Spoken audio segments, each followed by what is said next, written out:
Tunasoma kitabu cha Luka sura ya 16 mstari wa kwanza hadi ule wa 31.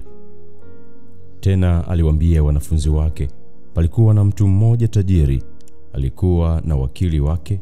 Huyu alishtakiwa kwake kuwa anatapanya mali zake. Akamwita akamwambia, ni habari gani hii ninayosikia juu yako? Toa hesabu ya uwakili wako, kwa kuwa huwezi kuwa wakili tena. Yule wakili akasema moyoni mwake, nifanyeje? Maana bwana wangu ananiondolea uwakili. Kulima siwezi, kuomba naona haya. Najua nitakalolitenda, ili nitakapotolewa katika uwakili wanikaribishe nyumbani mwao. Akawaita wadeni wa bwana wake kila mmoja. Akamwambia wa kwanza, wa yuani na bwana wangu? Akasema vipimo 100 vya mafuta. Akamwambia, toa hati yako, keti upesi, andika 50. Kisha akamwambia mwingine, na wewe wa yuani? Akasema makanda 100 ya ngano. Akamwambia, toa hati yako, andika 80.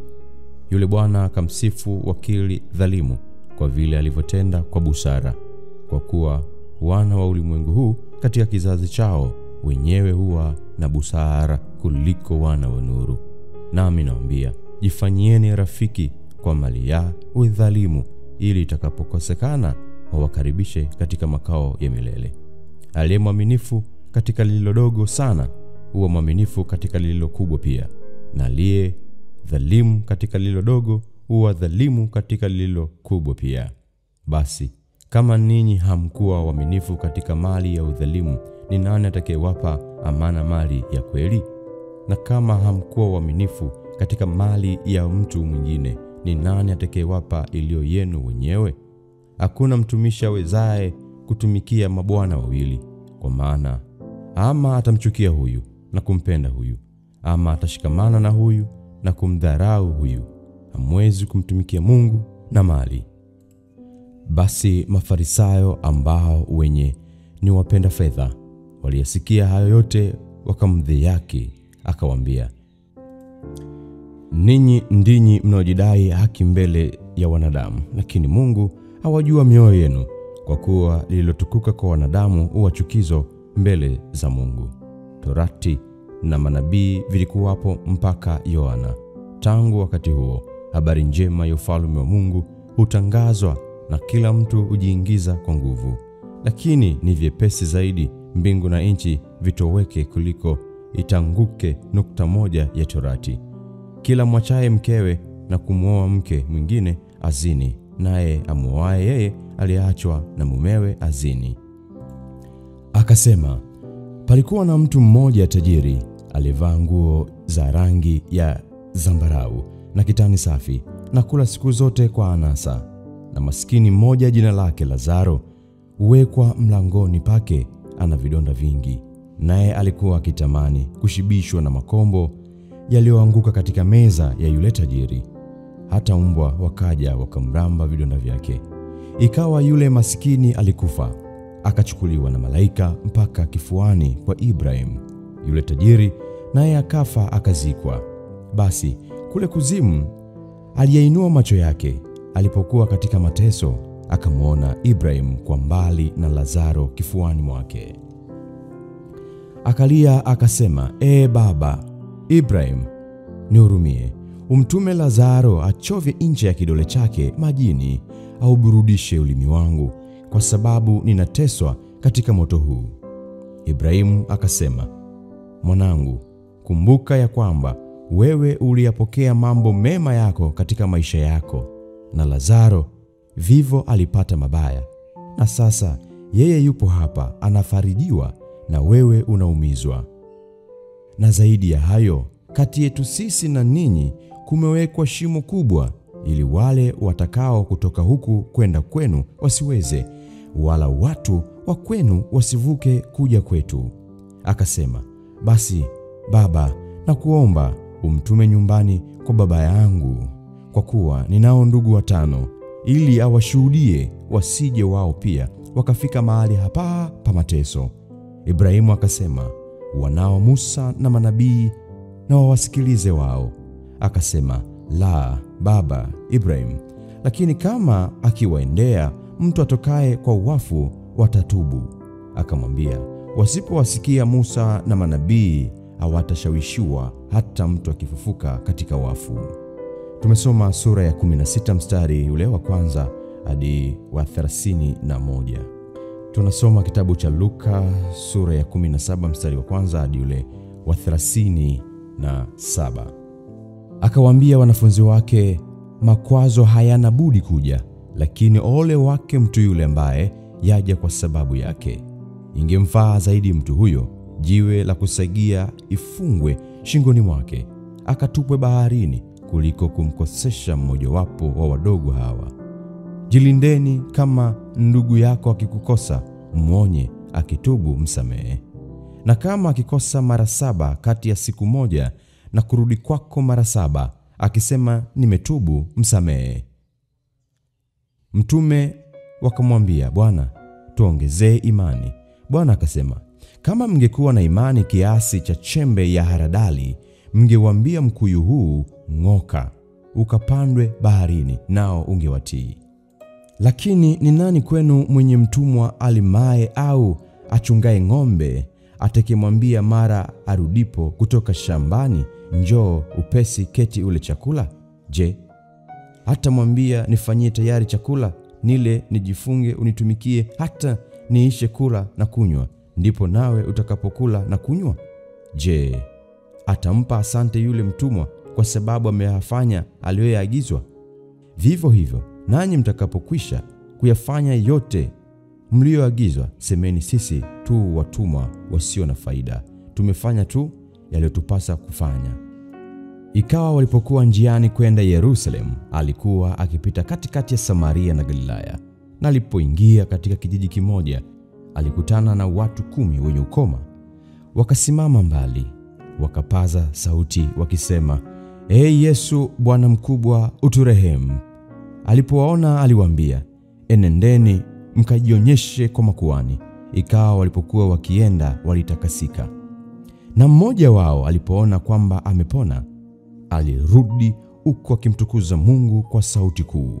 Akaanguka kifudifudi miguuni pake, akamshukuru, naye alikuwa Msamaria. Yesu akajibu akanena, hawakutakaswa wote 10? Wale 9 wa wapi? Je, hawakuonekana walirudi kumpa Mungu tukufu ila mgeni huyu? Akamwambia, inuka, enenda zako, imani yako imekuokoa.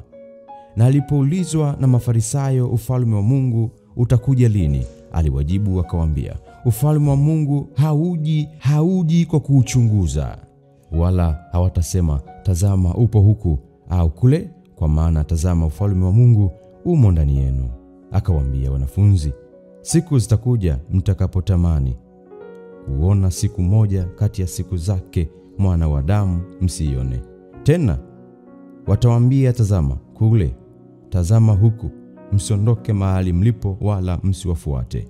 Kwa kuwa kama vile umeme umulikavyo toka upande huu chini ya mbingu hata upande huu chini ya mbingu, ndivyo atakavyokuwa Mwana wa Adamu katika siku yake.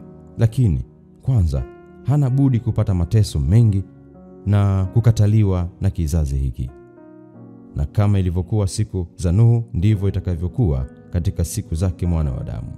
Walikuwa wakila na kunywa, walikuwa wakioa na kuolewa, hata siku ile Nuhu alioingia katika safina, gharika ikashuka akawaangamiza wote. Na kadhalika kama ilivyokuwa katika siku za Lutu, walikuwa wakila na kunywa, walikuwa wakinunua na kuuza, wakipanda na kujenga. Lakini siku ile Lutu aliotoka Sodoma, kulinyesha moto na kiberiti kutoka mbinguni, vikawaangamiza wote. Hivyo ndivyo itakavyokuwa siku ile atakayofunuliwa Mwana wa Adamu. Katika siku ile, aliye juu ya dari na vyombo vyake vimo ndani ya nyumba asishuke ili kuvitwaa, na kadhalika aliye shambani asirejee nyuma. Mkumbukeni mkewe Lutu. Mtu yeyote atakaye kuiponya nafsi yake ataiangamiza, na yeyote atakayeiangamiza ataiponya. Nawaambia, usiku huo watu wawili watakuwa katika kitanda kimoja, mmoja atatwaliwa, mmoja ataachwa. Wanawake wawili watakuwa wakisaga pamoja, mmoja atatwaliwa, mmoja ataachwa. Watu wawili watakuwa shambani, mmoja atatwaliwa, mmoja ataachwa. Wakajibu wakamuuliza, wapi Bwana? Akawaambia, ulipo mzoga ndipo atakapokutanika tai. Tumesoma kitabu cha Luka sura ya 17 mstari ule wa kwanza hadi wa 37.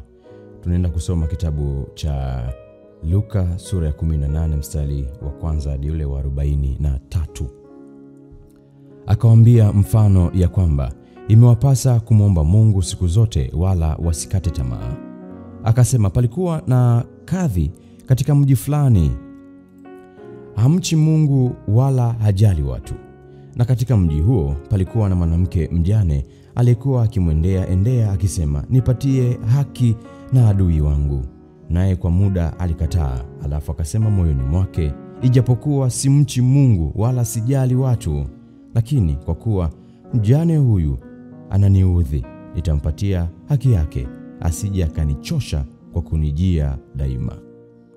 Bwana akasema, sikilizeni asemayo yule kadhi mdhalimu. Na Mungu je, hatawapatia haki wateule wake, mnomlilia mchana na usiku, naye ni mvumilivu kwao? Nawaambia, atawapatia haki upesi. Walakini atakapokuja Mwana wa Adamu, je, ataiona imani duniani? Akawaambia mfano huu watu waliojikinai ya kuwa wao ni wenye haki, wakiwadharau wengine wote. Watu wawili walipanda kwenda hekaluni kusali, mmoja Farisayo na wa pili mtoza ushuru. Yule Farisayo akasimama akiomba hivi moyoni mwake, Ee Mungu, nakushukuru kwa kuwa mimi si kama watu wengine, wanyang'anyi, wadhalimu, wazinzi, wala kama huyu mtoza ushuru. Mimi nafunga mara 2 kwa juma, hutoa zaka katika mapato yangu yote.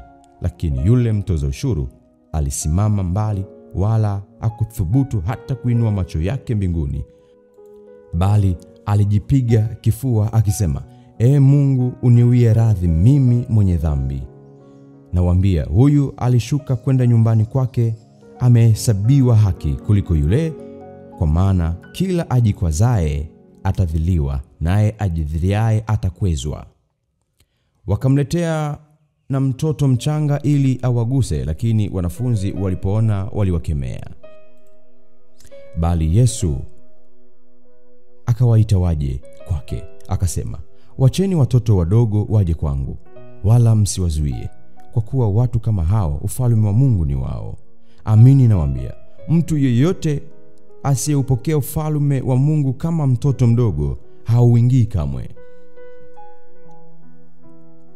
Tena mtu mkubwa mmoja alimuuliza akisema, Mwalimu mwema, nifanye nini nipate kuurithi uzima wa milele? Yesu akamwambia, mbona unaniita mwema? Hakuna aliye mwema ila mmoja, naye ndiye Mungu. Wazijua amri: usizini, usiue, usiibe, usishuhudie uongo, waheshimu baba yako na mama yako. Akasema, hayo yote nimeyashika tangu utoto wangu. Yesu aliposikia hayo alimwambia, umepungukiwa na neno moja bado. Viuze ulivyo navyo vyote, ukawagawanyie maskini, nawe utakuwa na hazina mbinguni, kisha njoo unifuate. Lakini aliposikia hayo alihuzunika sana, maana alikuwa na mali nyingi. Yesu alipoona vile alisema, kwa shida gani wenye mali watauingia ufalme wa Mungu? Kwa maana ni vyepesi ngamia kupita katika tundu la sindano kuliko tajiri kuingia katika ufalme wa Mungu. Nao waliosikia walisema, ni nani basi awezaye kuokoka? Akasema, yasiyowezekana kwa wanadamu yawezekana kwa Mungu. Petro akasema, tazama, sisi tumeviacha vitu vyetu vyote na kukufuata. Akawaambia, hakika nawaambia, hakuna mtu aliyeacha nyumba au mke au ndugu au wazazi au wana kwa ajili ya ufalme wa Mungu asiyepokea zaidi mara nyingi katika zamani hizi na katika ulimwengu ujao uzima wa milele. Akawachukua wale tenashara, akawaambia, tazameni, tunapanda kwenda Yerusalemu, na mambo yote yatatimizwa Mwana wa Adamu aliyoandikiwa na manabii, kwa kuwa atatiwa mikononi mwa mataifa, atafanyiwa dhihaka, atatendewa jeuri na kutemewa mate. Nao watampiga mijeredi, kisha watamuua, na siku ya tatu atafufuka. Walakini hawakuelewa maneno hayo hata kidogo, na jambo hilo lilikuwa limefichwa kwao, wala hawakufahamu yalionenwa. Ikawa alipokaribia Yeriko, mtu mmoja kipofu alikuwa ameketi kando ya njia akiomba sadaka. Na alipowasikia makutano wakipita, aliuliza, kuna nini? Wakamwambia, Yesu wa Nazareti anapita. Akapiga kelele akisema, Yesu mwana wa Daudi, unirehemu. Basi wale waliotangulia wakamkemea ili anyamaze, lakini yeye alizidi sana kupaza sauti, mwana wa Daudi, unirehemu. Yesu akasimama, akaamuru aletwe kwake, na alipomkaribia alimuuliza, wataka nikufanyie nini? Akasema, Bwana, nipate kuona. Yesu akamwambia, upewe kuona, imani yako imekuponya. Mara hiyo akapata kuona, akamfuata huku akimtukuza Mungu, na watu wote walipoona hayo walimsifu Mungu. Hiyo ni sura ya 18. Tumesoma mstari wa kwanza hadi ule wa 43. Tunakwenda kusoma sura ya 19 mstari wa kwanza hadi wa 48. Naye alipoingia Yeriko, alipita katikati yake. Na tazama, palikuwa na mtu jina lake Zakayo, mkubwa, mmoja kati ya watoza ushuru, naye ni tajiri. Huyu alikuwa akitafuta kumwona Yesu ni mtu wa namna gani, asiweze kwa sababu ya umati wa watu, maana ni mfupi wa kimo. Akatangulia mbio, akapanda juu ya mkuyu apate kumuona, kwa kuwa atakuja kupita njia ile. Na Yesu alipofika mahali pale, alitazama juu, akamwambia, Zakayo, shuka upesi, kwa kuwa leo imenipasa kushinda nyumbani mwako. Akafanya haraka, akashuka, akamkaribisha kwa furaha. Hata watu walipoona walinung'unika wote wakisema, ameingia kukaa kwa mtu mwenye dhambi. Zakayo akasimama akamwambia, Bwana, tazama Bwana, nusu ya mali yangu nawapa maskini, na ikiwa nimenyang'anya mtu kitu kwa hila, namrudishia mara 4. Yesu akamwambia, leo wokovu umefika nyumbani humu, kwa sababu huyu naye ni mwana wa Ibrahimu. Kwa kuwa mwana wa Adamu alikuja kutafuta na kuokoa kilichopotea. Waliposikia hayo, aliongeza kusema mfano, kwa sababu walikuwa karibu na Yerusalemu, na wao walidhani ya kuwa ufalme wa Mungu utaonekana mara. Basi akasema, mtu mmoja kabaila alisafiri kwenda nchi ya mbali ili ajipatie ufalme na kurudi. Akaita watu 10 katika watumwa wake, akawapa mafungu 10 ya fedha, akawaambia, fanyeni biashara hata nitakapokuja. Lakini watu wa mji wake walimchukia,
kuwa ni mtu mgumu, niondoaye nisichoweka na kuvuna nisichopanda. Basi mbona ukuiweka fedha yangu kwa watoao riba, ili nijapo nipate pamoja na faida yake? Akawaambia waliosimama karibu, nyang'anyeni hilo fungu, mkampe yule mwenye mafungu 10. Wakamwambia, Bwana, anayo mafungu 10. Nawaambia, kila aliye na kitu atapewa, bali yule asiye na kitu atanyang'anywa hata alicho nacho. Tena wale adui zangu wasiotaka ni watawale, waleteni hapa wachinje mbele yangu. Na alipokwisha kusema hayo, alitangulia mbele akipanda kwenda Yerusalemu. Ikawa alipokaribia Bethfage na Bethania kwenye mlima uitwao Mizeituni, alituma 2 katika wale wanafunzi akisema, nendeni mpaka kijiji kile kinachowakabili, na mtakapoingia ndani mtaona mwanapunda amefungwa, ambaye hajapandwa na mtu yeyote bado. Mfungueni mkamlete hapa. Na kama mtu akiwauliza, mbona mnamfungua? Semeni hivi, Bwana anamhitaji. Na wale waliotumwa wakaenda wakaona kama alivyowaambia. Na alipokuwa wakimfungua mwanapunda, wenyewe waliwaambia, mbona mnamfungua mwanapunda? Wakasema, Bwana ana haja naye. Wakampeleka kwa Yesu, wakatandika nguo zao juu ya punda, wakampandisha Yesu. Na alipokuwa akienda, walitandaza nguo zao njiani.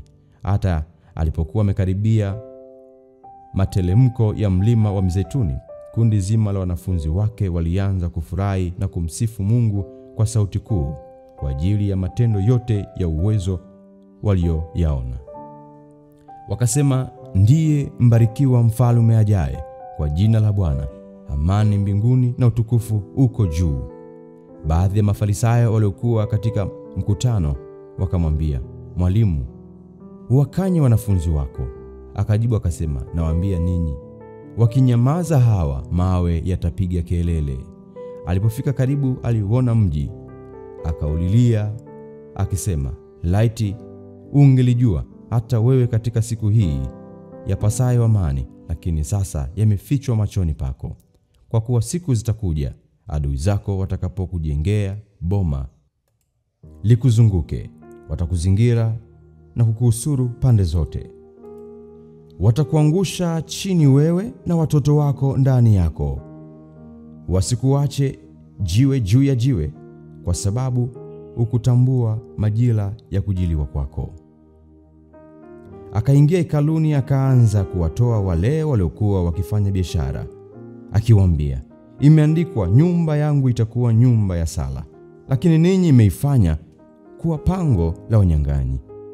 Naye akawa akifundisha kila siku hekaluni, lakini wakuu wa makuhani na waandishi na wakuu wa watu walikuwa wakitafuta njia ya kumwangamiza, wasione la kutenda, kwa kuwa watu wote walikuwa wakiandamana naye wakimsikiliza.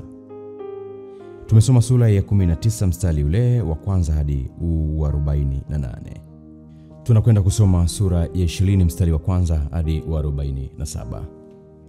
Ikawa siku moja alipokuwa akiwafundisha watu hekaluni na kuihubiri habari njema, wakuu wa makuhani na waandishi pamoja na wazee walimtokea ghafla.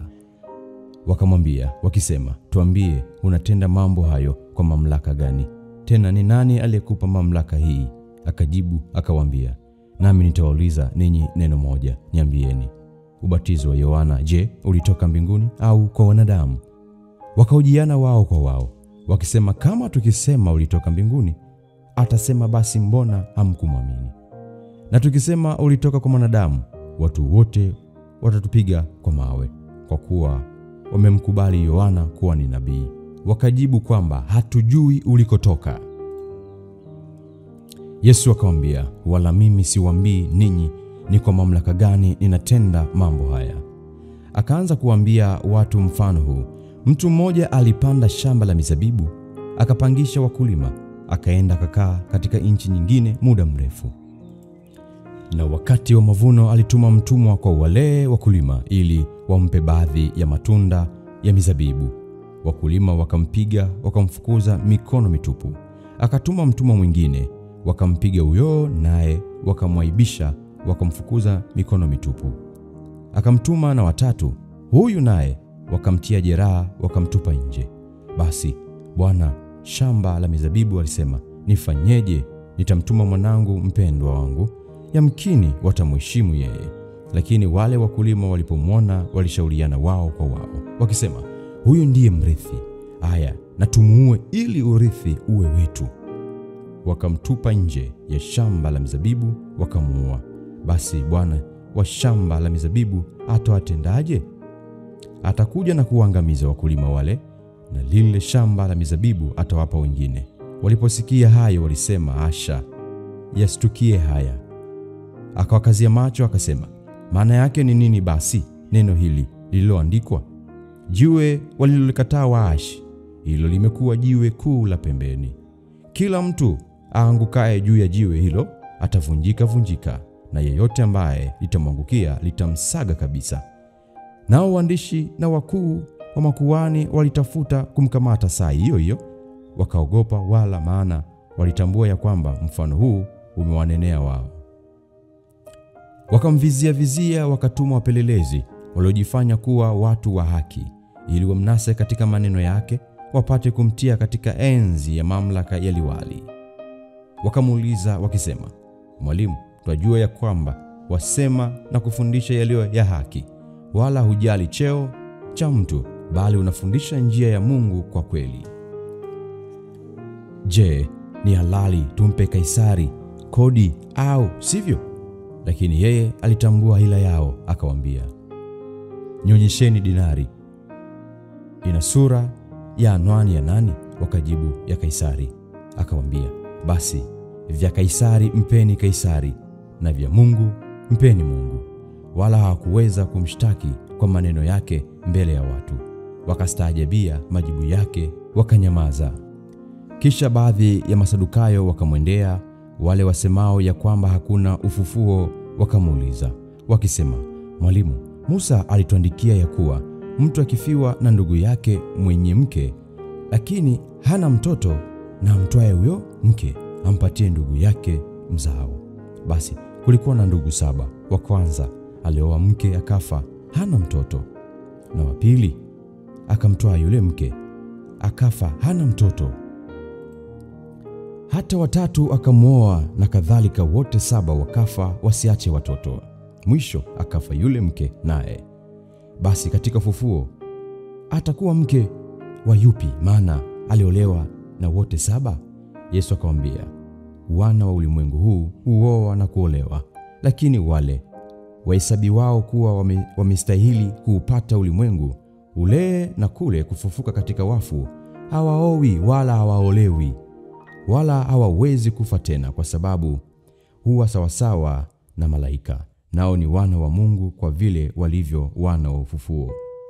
Lakini ya kuwa wafu ufufuliwa, hata Musa alionyesha katika sura ya kijiti, hapo alipomtaja Bwana kuwa ni Mungu wa Ibrahimu na Mungu wa Isaka na Mungu wa Yakobo, naye si Mungu wa wafu bali wa walio hai, kwa kuwa wote huishi kwake.